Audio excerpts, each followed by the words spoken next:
And welcome back. Yeah, 3 more games to go this afternoon, and there's a big one out at the Winter Resort, the home of the magnificent Belmont Lions, our floor manager's favourite side. The Belmont Lions, they take on the Bannockburn Tigers. Dale, off-season, we've heard of a few things that the Belmont Lions might be struggling for recruits this year. How do you think they'll go?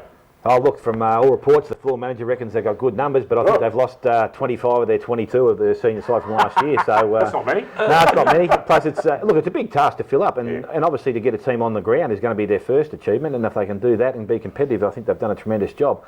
You know, and they've lost quality players coming out of that side through to different leagues. So, look, again, looking through the list, I've got no idea who most of these kids have come from or where they're coming from. But it'd be very interesting just to see how they strap up. Their coach from last year's there.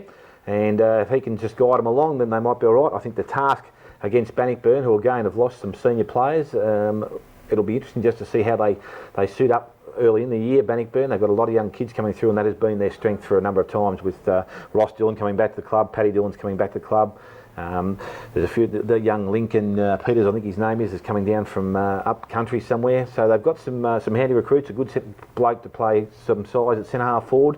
I haven't been up there and watched a lot of their training, but they look pretty fit and pretty small, and I think that will be suited to the Belmont Lions ground. I think Bannockburn should start off on the win because they've got that more of that initial group together, Dick, and it's pretty hard to bring a new side together and get them functioning pretty well early in the year. Jason, there's no doubt that Bannockburn will miss Peter Riccardi, who has gone to North Shore. I guess they couldn't have him forever, but he was certainly a possession getter, probably averaging 40 to 50 possessions every week out there at Victoria Park.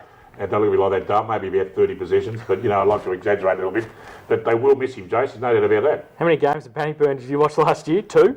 Well, he was prolific possession getter. Prolific? No, he was good. He was okay. He was all right. But he wasn't getting 30 possessions each week. But he was influential, and they will miss him. But I think they're probably starting again now at Bannockburn. They've lost him, they've lost Justin Bliss, they've lost Drake, they've lost a few other senior players, and they're probably going to go young, they're going to go small, and they're going to probably go back to the days where they actually just bred Bannockburn footballers and they played in the seniors out there, which is the way Bannockburn's run for a lot of years. They'll be competitive again. Belmont have had the Deakin Uni plane drop over them. 35 players have dropped out for them, which is fantastic for them. They obviously needed that after they lost a lot of players. At home, they're always difficult to play, but I think Bannockburn might just have enough in the tank to get over the line. Okay, so it's Bannockburn for you, Jason. Now, of course, up at the Duck Pond, the Werribee Central's footy club, they play host to the Magpies.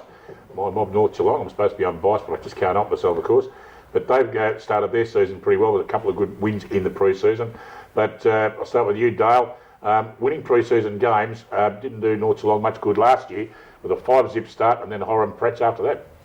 Yeah, I suppose you've got to have that little bit of depth there, Dick, and the good thing for North Geelong is they've got a good bunch of kids that are coming through now. How many of them progress through? I think there's only 2 or 3 actually come out of their under-18 side, which is no good for my under-18 side, I can tell you that. But look, that's life as you go on. The interesting thing, I suppose, is if they can get those 2 or 3 of their top-end kids to come through and play senior footy, then they're doing well. They've recruited pretty well. Werribee Central, I was talking to Anthony Kitchen out at Bannockburn about 2 or 3 weeks ago. Now, they've had a turnover of players this year. He reckons that just by what he's saying, they've picked up as many as they've lost and maybe a couple better. If they get a few injuries, their depth's not going to be there. And the thing he pointed out was their kids. None of their kids are coming through from their junior ranks. They're all going out into the district leagues up there and getting some good money. So, and I suppose through lack of opportunity that might be. So, while David Leach has done well in getting these new players to the club and will probably have some success with them. I don't know whether it's the right approach to have none of your juniors coming through and playing at that senior level. There's only been Dean Kosher, I think, Devon Ellis, young kid Smyth that plays at the half-back line, and Anthony Todoro, but he didn't finish last year off. I actually think he left somewhere during the year last year. So, you know, that's probably disappointing for such a very consistent and healthy squad of kids that they've had up there not be playing senior footy. So, look, I think they'll be very hard to beat up home. They always are. It's probably one of the worst trips to go and have. North Geelong improving if they can pick up 2 or 3 with a bit of size, which I'm not too sure what they've done. I know they've got a good full forward coming into their side. If they can get someone else to have out in the ruck, then they'll make steps this year, Dick. I don't know why I'm asking you, Jason, because I know you don't like North Geelong. No, you know I don't. You know it's not North Geelong I don't like. I just don't like you. There we go. You've been doing that gag coach for so many years. Every year we roll it out. Oh, fair dinkum. Just you gets better and better. Jason, do you think North Geelong got any show with that? No. Fair enough. I think, look, we say every year about Werribee Centrals, you just never know what they're doing. They've got 3 or 4 clubs around them, Hoppers Crossing, Glenord, and a few others around them, Werribee Amateurs, where they swap players. They seem to swap players every season and bring some in, lose some. You just never know what they're doing. They sit 35 k's up the road and you've got no idea what they do, but they always seem to be very, very competitive, especially at home. I mean, they got blokes like Verstuker and that a few years ago out of the local leagues around Werribee. So you never can tell. It'll be interesting to see how they go, having lost a few of their experienced players from last year, seeing if they can replace them. The keys are going to be Alistair Burke, David Leach, and probably Kitchen at full 40. Always gets them going. North Geelong. We continue to say each year that they need another ruckman. You tell me Jamie Weiss is coming back next year. Well, they'll have to hold out another 20 games. That was confidential too, Jason. Well, they'll have to hold out another 20 games because I think they're going to struggle if they just have Kane Schwinnis, and they really need some help for him. He's really a key position player, but I think Werribee at home too strong.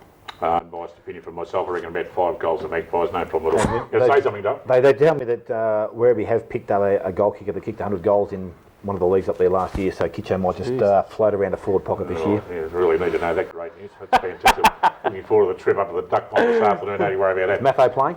Maffo, if you dearly. No, he's reliable, mate. He'll contain him. Absolutely, no. Everything will be good for the Magpies. Now, out at the Devil's Playground, Cry Footy Club. Of course, the big news this week, they lost one of their great stalwarts, Ricky O'Toole, and he's gone across to the Geelong Footy Club. They'll miss him, there's no doubt about that. And everyone's telling me, Dale, that the Tommy Tigers might be struggling this year. Well, they got beaten by Geelong West in a practice game pre-season. Right. As I said, I'm not too sure what ties were with cricket or anything, the availability of a lot of their players. But look, Thompson have lost a lot of players, and a few blokes have given the game away, finally. And it's only through, I think they've got a few good kids which they got in the top end of under-18s last year. They should progress through and play senior footy. Recruiting wise, Martin Curtis has gone to Newtown and Chewell. I think it's going to be a very big loss for them, although his clearance is still pending. Don't know what that actually bloody means. I think it's just waiting for a time frame to elapse, and then they just push it through. Look, Corio are going to rebuild. Carl Fedke's basically said at the start of the year that if you want to play Corio, you play Corio. If you don't, you're more than welcome to leave. And look, that's a good approach. They did have some good kids last year, and they were very disciplined in what they did. So they have got a bit of depth. Their reserves have been strong for a number of years. It might be that a change of coach comes in and some of those blokes want to play senior football. I'm not too sure. But look, there'll be a close contest, but I think just Corio, having not seen what they're going to do, I think that'll be a home win for the Devils. And very quickly, Jace, we're running out of time. We always are. Thompson, Luke McLean, ex-East Geelong, but of course, of more recent times, South Launceston, a big day for him, a big year for him coming up as well. Yeah, it's going to be good for him to get out there and coach the team. I think they might just surprise Thompson. I don't know whether they're going to be as bad as everybody says. Wait till round 4 or 5 when they get 5 blokes back who have retired, like they do every year. We'll just see how they go, but I think they might beat Corio. Interesting indeed. See how the Tommy Tigers go. All those rumours going around. Jason, have a fantastic afternoon out at Belpost still. Yes, we will. We will. Give my regards to Popper. We will.